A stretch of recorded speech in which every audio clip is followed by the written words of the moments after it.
Welcome to Break the Cycle with Bethany Dotson, the podcast for high achieving professional women who struggle with codependency, attracting emotionally unavailable partners, and who repeat dysfunctional patterns in love. I'm your host, Bethany Dotson, and if you want to learn more about how to break your cycle in love, don't forget to hit the subscribe button and be the first to know when a new episode drops. I'll see you inside.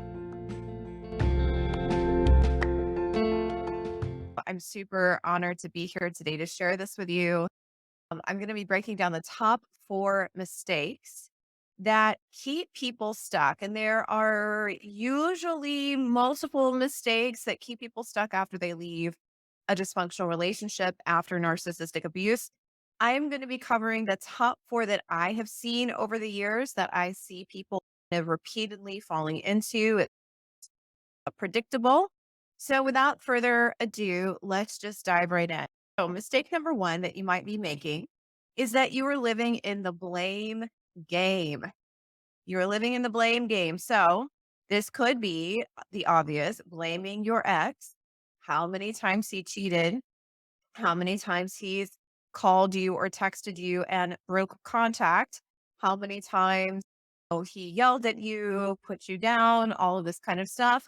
You may have spent a lot of time looking at narcissistic abuse research and pinpointing the pathological behavior and getting these aha moments and believing the story that this person set out to run you into the ground and this person is soulless and this person doesn't have a conscience and all this stuff that you may have acquired off of the internet. And in the beginning of your recovery phases, this can feel very satisfying because you get some answers to the confusion in your mind, the cognitive dissonance of, I thought this person was my soulmate. Why is there so much dysfunction here? Why is this? Why do I feel like I'm crazy? Gathering information about the narcissist can make you feel for a temporary period of time better. However, what ultimately happens is that you are living in blame. You are writing the story. This person did this to me. So maybe it's been a few years since your ex. Maybe it's been a while since, your most dysfunctional relationship. You've done some work on yourself and you don't really feel like you're blaming your ex anymore per se. But I also want to call out other ways blaming and living in the blame game maybe showing up for you. And subtle ways are I am too old. The internet is full of narcissistic people. I could never do online dating. The people in online dating are crap. There's a lack of quality people in the area that I live in. It's my area that's the issue. I don't live in the right city. I'm not the right age. You could also be blaming yourself still for staying too long in a dysfunctional relationship. So, the big thing with blame is that it keeps you in a state of feeling jaded. It keeps you in a state of feeling resentful.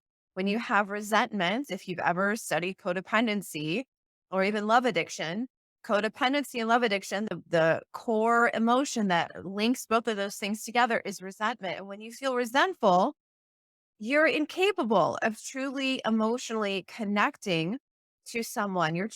You're not fully able to develop emotional intimacy. So when you're living in blame, you're essentially still living from a place of fight or flight. Your body, every time you think about what your ex did to you, every time you think about the online dating and oh my God, and that's going to be such a hassle, and oh, I could never date anybody else. And all of the things, or go to a work function or a holiday function and you look at couples who are together that are happy and you might tell yourself, what is it that they have that I don't? You are essentially in the blame game, blaming yourself, blaming other people, and noticing. And when you do this, you create separation. When you do that, your body automatically feels tense. And over time, this is what most people don't understand, and certainly not what talk therapy is telling you, is that when you feel tense and when you feel, oh, why is it happening for them and it's not happening for me? My ex did this to me. Your body gets used to feeling tense. Your body memorizes that feeling state as your baseline emotion. And the kicker here is that the more you live like that emotionally, my ex did this to me. Online dating is full of narcissists, and your body develops that baseline. You are going to keep manufacturing and unconsciously engineering situations in your life that are going to cause you to feel like a victim, that life is unfair. And when you feel like a victim, you are going to be more prone to attracting partners, friends, bosses that are going to need to victimize other people, whether that is their conscious or unconscious choice, in order to gain a sense of control and safety in that relationship.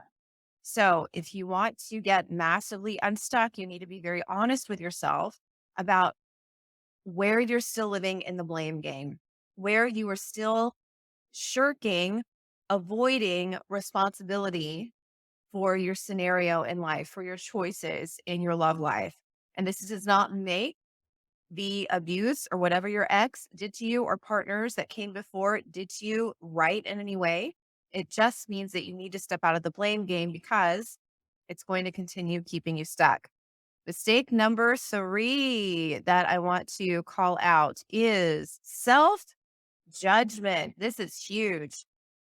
So, one of the big things that may be blocking you from opening to the kind of relationship that you want, from going for things, dreams in your life that you've been sitting on or that you got very disconnected from because your attention was so consumed on a partner who could never give you what you needed, is self judgment, this constant inner critic that won't shut up in your own mind. I see this a lot with women who feel like an outsider. They've been married for a long period of time.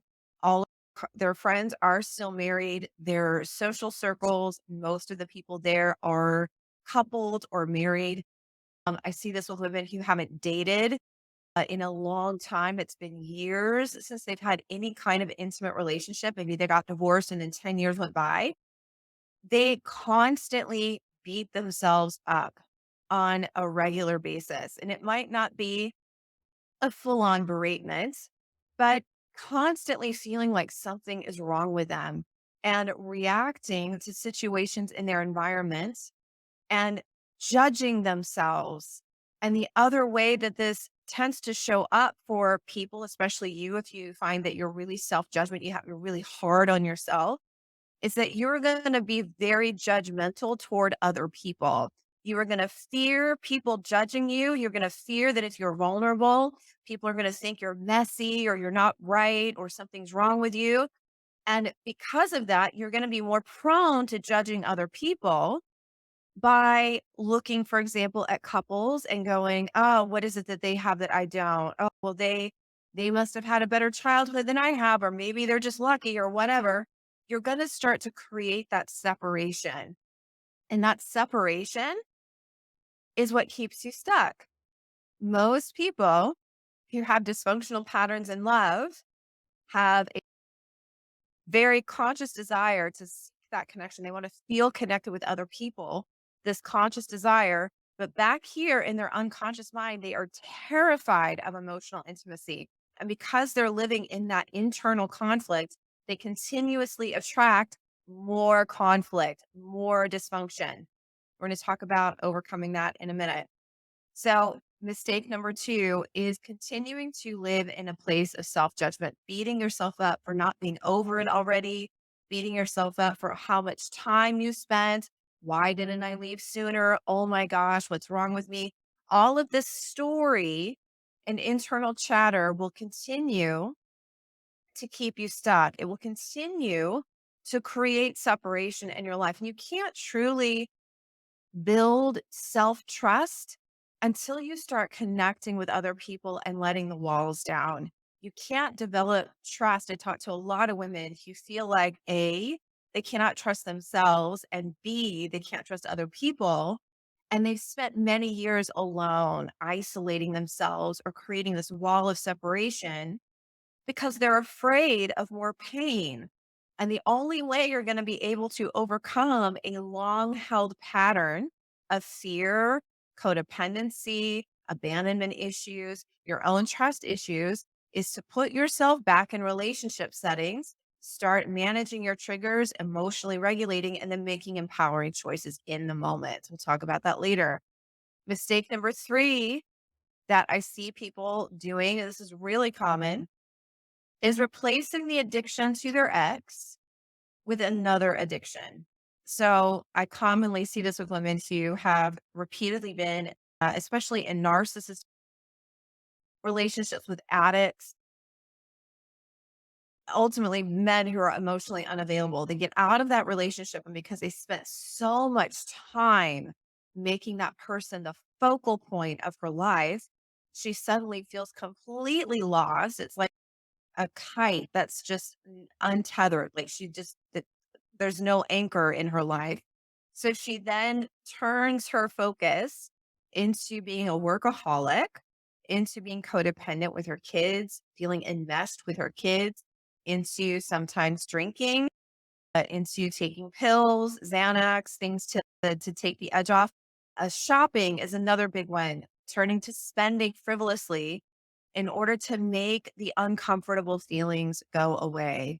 And so when you continue to avoid your feelings by replacing it with a temporary fix that becomes an addiction, like being a workaholic, like being very codependent and enmeshed with your kids, like shopping, like a wine habit, you are never truly developing the skill to be with yourself in difficult scenarios. You're constantly avoiding those emotions, avoiding those feelings, avoiding yourself ultimately. And when you continue to avoid yourself, well, guess who you're a match for? Partners and other people who also avoid themselves, who are also emotionally unavailable, or who also have addiction issues. So you have to be honest with how much more time you're wasting right now in things that aren't healing your trauma.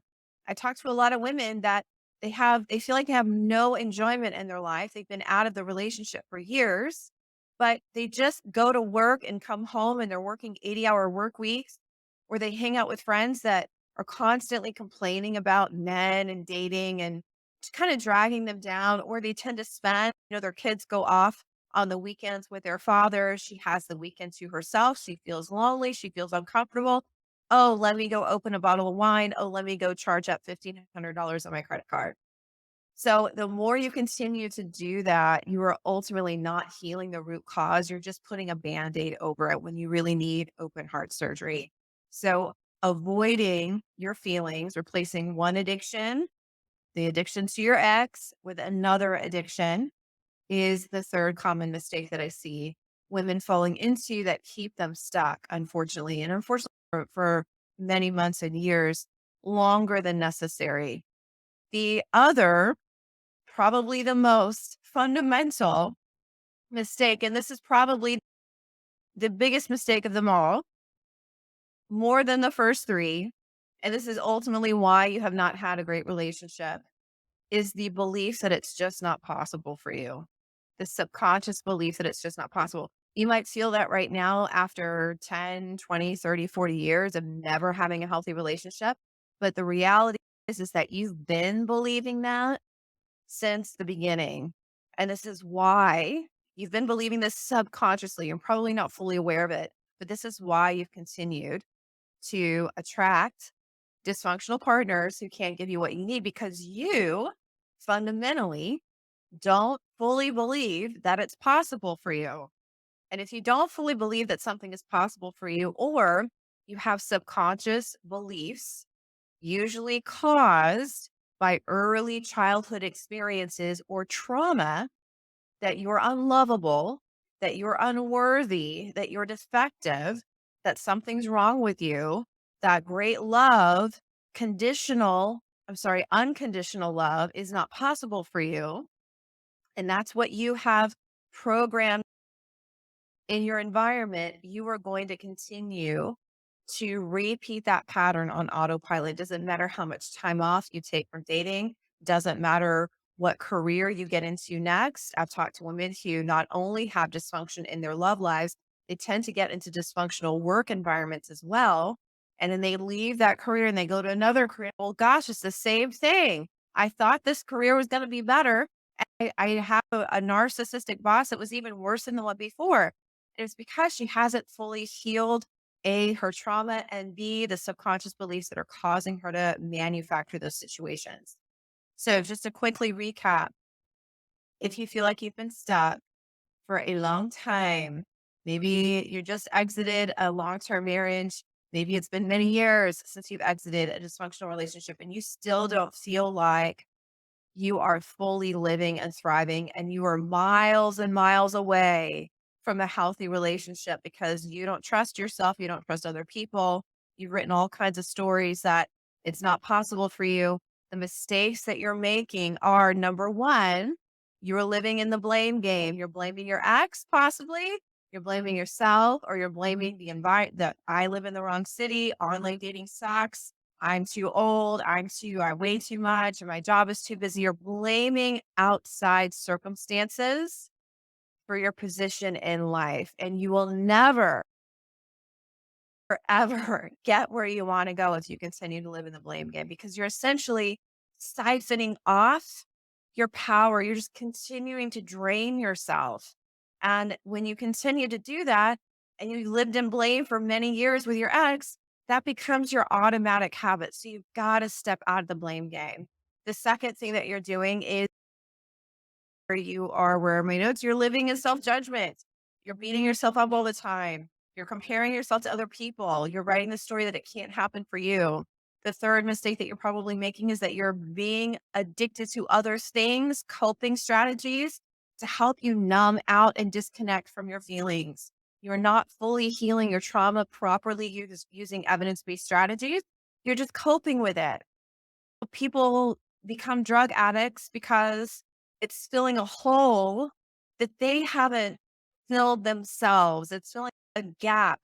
They're not connected to themselves. And in order to ease the pain of that, they do something to temporarily give them a fix. So your fix right now may be being a workaholic. It may be shopping. It may be food. It may be a number of things. But the more you continue to avoid yourself, the more emotionally unavailable you are. And if you are that way, you are going to attract partners who are the same because you ultimately attract a mirror or a mirror match of who you are, not what you want. Finally, the last thing that's causing you to stay stuck is that you believe that it's not possible for you. You have the experiences from your most recent relationship. You can't even, you look back, you just feel so beaten down. You can't even imagine that a great relationship is possible for you at this point.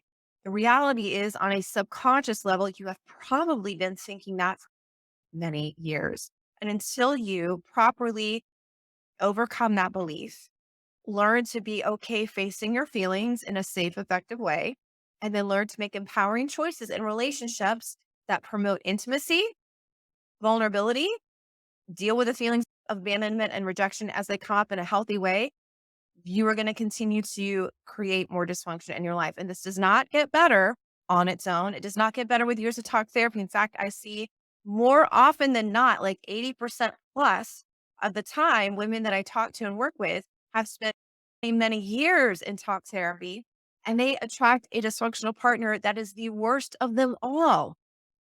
So, in order to overcome this, you have to be using evidence-based strategies to rewire your brain and your nervous system. Because if you have trauma, it's not just up here. You can't heal it by talking about it. You can't heal it by looking in the rearview mirror and recycling the stories of the past. It lives in here as a set of memorized feeling states, like reaction responses, things that cause you to contract, things that cause you to be tense. So you have to be using methods that incorporate your body, which is what we do here to help you reprogram your feelings, reprogram your mind so that you're not running the same limiting program and operating system that has caused you to attract dysfunctional relationships. You need to be stepping out of your comfort zone week to week, making bold choices in relationship settings and socially. And you ultimately need to be working with somebody who's a professional. Trauma survivors have a very sometimes ingrained habit of being self-reliant, overly self-reliant. I can't trust other people. I've been let down too many times in the past. And so therefore, I am just going to try it myself. I see this too with women who stay in therapy. They don't like their therapist. They don't think they're getting anything out. They go because they think they should be going, but because they don't have a good connection with that person, or they're not seeing results. So you need to work with somebody that you feel aligned with, that you feel speaks to you, that you feel like, yes, this person understands me. Any type of coaching or therapeutic relationship is going to be productive when you feel synergy with the person that you're working with. So it's really important to find that and allow yourself to make that investment in yourself. So if you're a professional, high achieving woman, you've spent many, many years in draining dysfunctional relationships. You've done some talk therapy, you got some aha moments, but you didn't really get any lasting change. You recognize that overcoming your trauma is going to take some commitment on your part. You need an expert outside of yourself to help you take those steps forward so that you can overcome your codependency, overcome your fear, open your heart to emotional intimacy, which for most people is terrifying.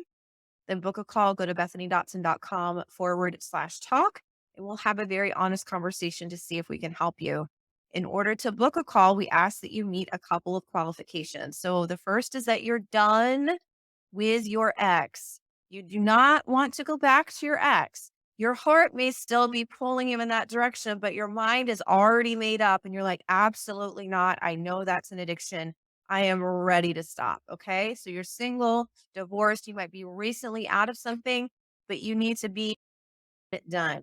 The second thing that we ask is that you're successful in other life areas. You've got a great career, you're probably driven, you're probably a great mom, you're probably a great friend. Okay. So we want you to be successful in other life areas because research shows complex trauma is best healed when other areas of your life are stable. Your home life is stable, your career is stable, things aren't crazy on all cylinders. Okay. And then finally, you've probably already had some talk therapy. You got some, you felt better in the moment, you got some aha moments, but you're still making dysfunctional choices in your relationship. So if that's you, bethanydotson.com/talk. Have a beautiful day, however you choose to celebrate it. And I will see you very soon. Take care.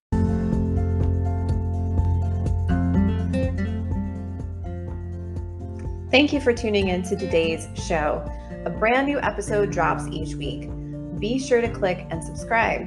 And remember, healing trauma, codependency, and your lifelong pattern in love does not happen by itself.